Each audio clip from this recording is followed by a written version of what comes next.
And so I've called these organizations and said, you know, this is like the business roundtable in the sense that, did you meet? Did you discuss this? Did you get approval to be sending out these letters? You know, and why are you interfering with the civil service laws? It's like us trying to tell them who to appoint in their positions when they become vacant, or for them to tell the legislature who to appoint as Senate president or so forth. But so for people that don't know about the airport modernization plan, can you explain a little bit of background on that? I mean, because that's a huge thing that's coming. It is, and there's a contract with Parsons for a 12-year contract. They're the consultants on this airport modernization. That contract alone is, I believe, $90 million just for the consultant. And then you have the architects, but it's basically to put in a people mover, to upgrade the airports, to do the inner island terminal, and it's to really redo our airport, which is very old and much needed. But again, all of these funds are appropriated by the legislature, and there are airport funds that are being used for the modernization. Yeah. It is a huge project. So it's going to go on for, you said, 12 years. Well, the contract with Parsons is 12 years. I believe they're in the 3rd year of their contract.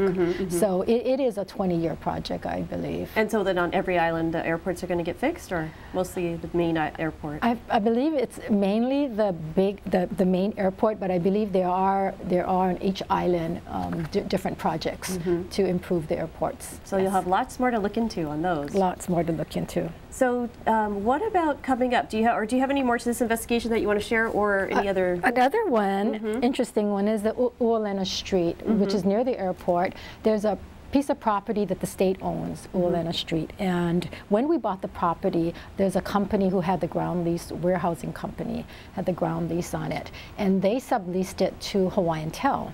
So in 2007, the state felt like they wanted to use that property for the car rental or some project. So they took the lease back from Hawaiian Tel. But in the meantime, that whole project went away. Things changed, and now they're no longer going to do the project. But what's happening is we are paying warehousing company who has the lease, and we own the land, $70,000 a month, That's a lot. $874,000 a year. Wow. And for the life of that property, for the 5.5 years on which, because the contract ends with warehousing in 2012, we would have paid approximately $4.8 million for the use of our own land. Wow. And taking up 50% of that building is Parsons, who has this 12-year contract, who is at $90 million, and they're rent-free.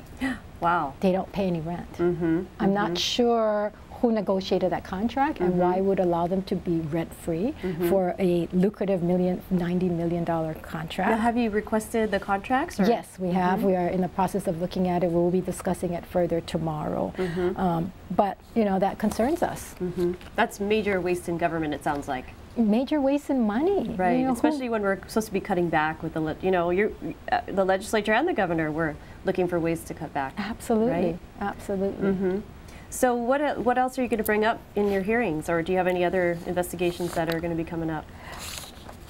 I am on the committee for the auction rate securities. Okay, so that was a big issue. So for people that don't know what that means, or because it sounds like a big, scary topic. So maybe you can give a little background on that. See, this is the budget. This is the budget committee, right? This is the Ways and Means Committee. Wait, yes. I mean the Ways and Means Committee, but also with the budget, Georgina. Budget Comer. office, right. Auction. Budget office. This is where the administration went out and sold or purchased these short-term instruments. You know, you go out and you get bonds and you invest in these things to get a cash flow.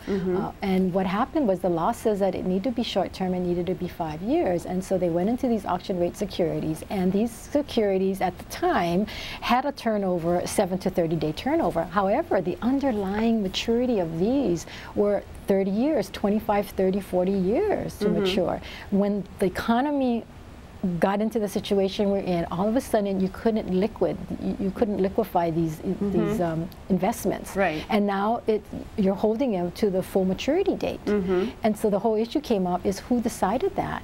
And then the law also says you can only have, I believe, 10%, and my mind is not all clear right now, but 10% of any one security at any one time, or it might be 20%. But because they had purchased so many, so much of it, it has escalated, and we have had 25, almost 30% in one security, which you don't do because you want to diversify in case something like this happened.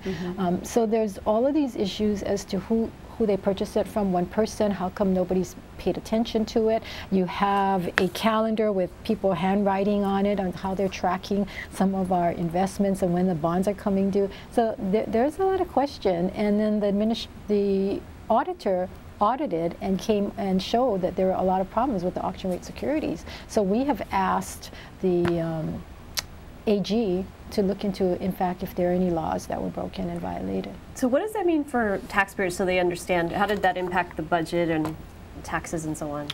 Well, it was, how many $billion? My mind, I can't remember. Yeah. But it was quite a bit of money that could have been used for cash flow. And so because we had a cash flow problem, the governor went on record to say she's not going to give the tax returns back, and she has, because the economy is getting better. But some of these things had to be delayed. Some of these refunds and cashing out had to be delayed and pushed over to the next year. So is that going to be your next investigation, or do you have more coming up? Besides the airport, is there anything else that's coming up in the future soon? Well, I only get information from people out there, and then they give me the information and we look into it, and if we see that there's smoke and there's problems, then we continue to look into it. And so I couldn't say right now what are we looking into. Again, we're not there for the day-to-day, we don't see it, and it's when these problems are brought to our attention that I start to look into it. So how can people contact you? People can call my office or email me, and we're on, if you go into the Senate website, they can link on to my website. My phone number is 587-7200, 587-7200, and you'd be surprised the kinds of information I get, and some of it is so egregious. And this is usually from state employees, or state employees, contractors, consultants, you name it. They call me on all kinds of things, and some of it I just can't pursue, and I just can't do. And it's very frustrating to see all of this going on. So your next legislative session starts in January, but you are there all year round.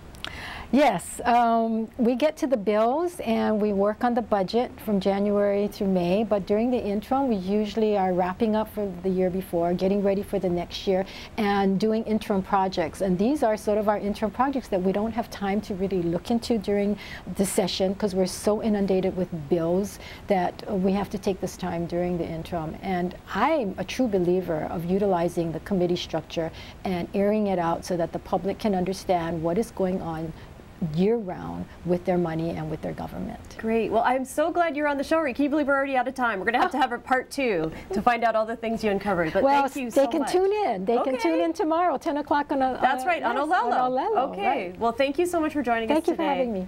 This has been News Behind the News. Aloha.